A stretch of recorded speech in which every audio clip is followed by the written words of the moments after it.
Hello, I'm Taniqua Stanley, and this is my presentation for my Black Resilience Project. My topic will be racism and discrimination against African Americans in the United States of America.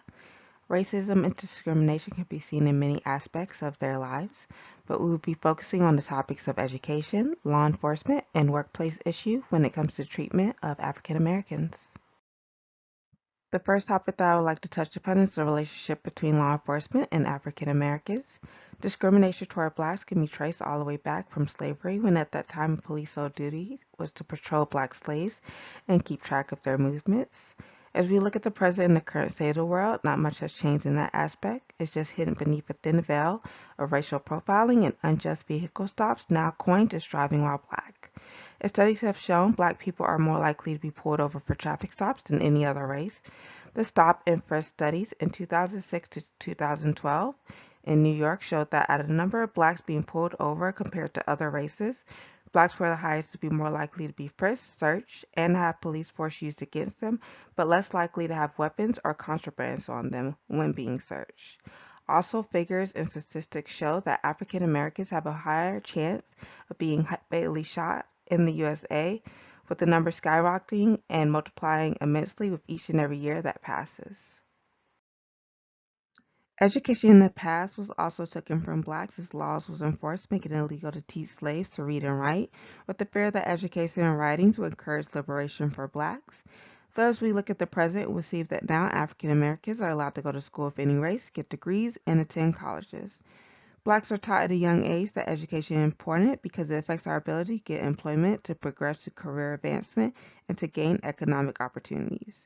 Citizens are sold the dream that if they try hard enough that they can succeed, but is that the African American dream? As we see blacks affected from institutional racism from preschool all the way to 12th grade. A study from the Uneven Playing Field showed that black youth are less likely to have high quality teachers or teachers with little to no experience. Blacks are also less likely to be recommended to gifted programs and honor courses, even though most colleges require you to have one higher level math to get in. Blacks from preschool to high school are more likely to be suspended and disciplined more harshly than any other race and be associated with negative traits at the earliest of 5 years of age. The consequences from these suspensions leads black kids to having an educational gap between them and their peers, being pushed back a grade, missing classes, not reading at their current grade level, and dropping out of school entirely, leading black children to the streets and higher chances of crime activity. Even as they get out of high school, blacks are still likely to struggle in college because of decades of discrimination and admission policies, as students show only 26% of black Americans have held a bachelor's degree of higher in 2019 compared to 40% of white Americans. Segregation and unemployment discrimination was made illegal by the Civil Rights Act of 1964, but has that held true to this day? Most researchers have shown that black individuals encounter an enormous amount of racial discrimination in the workplace, like exclusion from social networks, lower wages, and higher disadvantages, job instability, and higher unemployment rates than whites, even among college graduates. Unemployed African American workers take the longest to find a new job than whites. Research by Busey and Travis did a study on white and black candidates applying for the same jobs in temporary unemployment agencies in California. They discovered that whites were hired at a higher rate than blacks in Los Angeles, even with the similarity in skill and qualification. And 67% of the time, the white participants were offered long term and permanent positions twice as often as were blacks.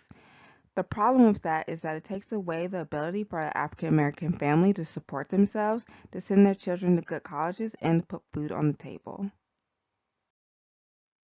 The United States has a deeply rooted past of racism, discrimination, and hatred for blacks. Barriers that may have stopped us from overcoming this problem and adequately addressing them may be lack of knowledge. One thing we need is teachers with the ability to teach in different ways to better help African Americans, to stop teachers from watering down over 400 years of slavery to a brief summary. Another barrier would be lack of accountability from our government when passing laws that do not give resources or benefit blacks to be able to succeed. Even though our government has passed laws that make racial discrimination in the workplace illegal, there's still 1 in 4 Black employees still reporting receiving racial discrimination at work. Also, Blacks experience various mistreatments at a much higher rate than any racial or ethnic group.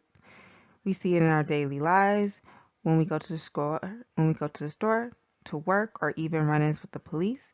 We get horrible stereotypes associated with us and microaggressions.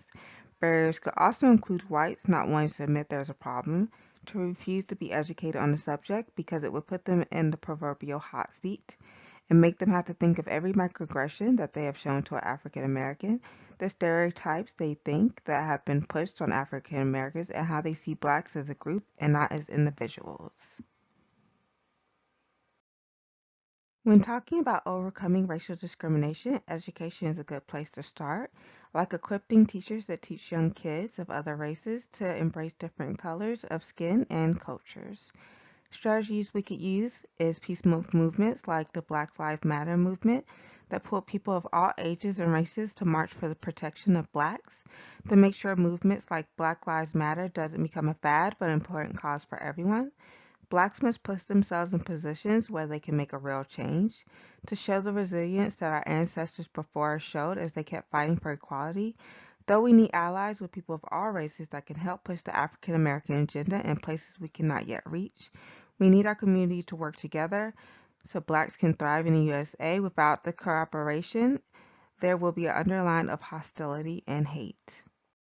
In conclusion, even though you can see the progress that's been made in our society, racism and discrimination are still a huge problem in the USA for African Americans. Blacks have made exceptional strides because of the pure resilience of our race. From the Brown versus Board education case that was a stepping stone to blacks now holding higher degrees, from blacks working in the fields for free to blacks now holding prominent, influential positions in society, to even having black-owned businesses, we are now even seeing black law enforcement running police programs in their own stations. With each generation, we must progress and continue the fight of the older generation so that African Americans can be on equal footing with all races to provide an even better future for the generations that come after us so that we can get to the point where we can abolish racism and discrimination.